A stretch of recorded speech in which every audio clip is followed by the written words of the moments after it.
You are now tuned in to Thought Broadcasters Podcast, where we decode levels of life most people don't realize they're playing. This is Traps Within the Games Within the Game. Season 2, Episode 7, The Awakening Trap. Waking up is just another level of sleep.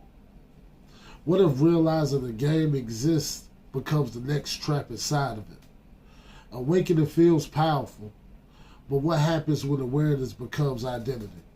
Let's talk about it. Thought Broadcasters Podcast is brought to you by High Vibes Apparel, Accessory, Indie Publisher, and Digital Media.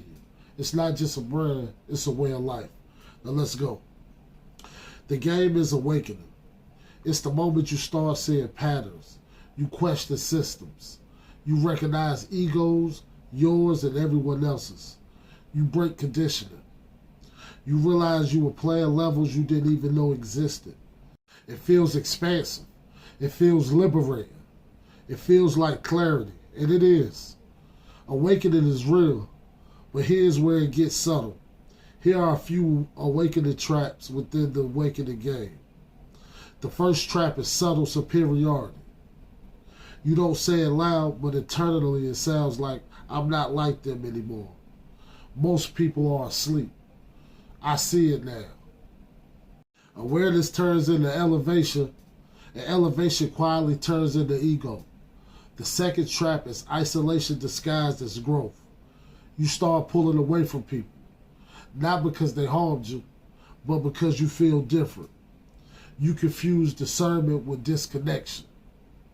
You tell yourself you're protecting your peace, but really you might be avoiding integration. The third trap is consuming awareness without applying it. You watch, you read, you decode, you analyze, but your behavior doesn't shift. You identify with knowledge instead of embodying it.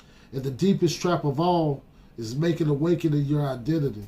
When being aware becomes who you are, growth pauses, because now you're defending awareness instead of expanding it. Awakening was supposed to free you, not become your personality. Awakening isn't the destination, it's the orientation. Real awareness doesn't need to announce itself. It doesn't need to separate from people. It doesn't need to prove it sees clearly. It integrates. It moves quietly. It builds. It adapts. If you're truly aware, you don't escape the rooms. You just move differently within them. So how do you exit the awakening trap? Stop labeling yourself as awake. Notice where subtle superiority shows up. Re-enter spaces with humility. Apply what you've learned instead of talking about it. And most importantly, let awareness refine you, not inflate you. Because awareness without discipline is just another loop. The game isn't waking up. The game is what you do after. This is Thought Broadcasters Podcast. Stay aware, stay alive, and don't just play the game, understand it. Transmission complete.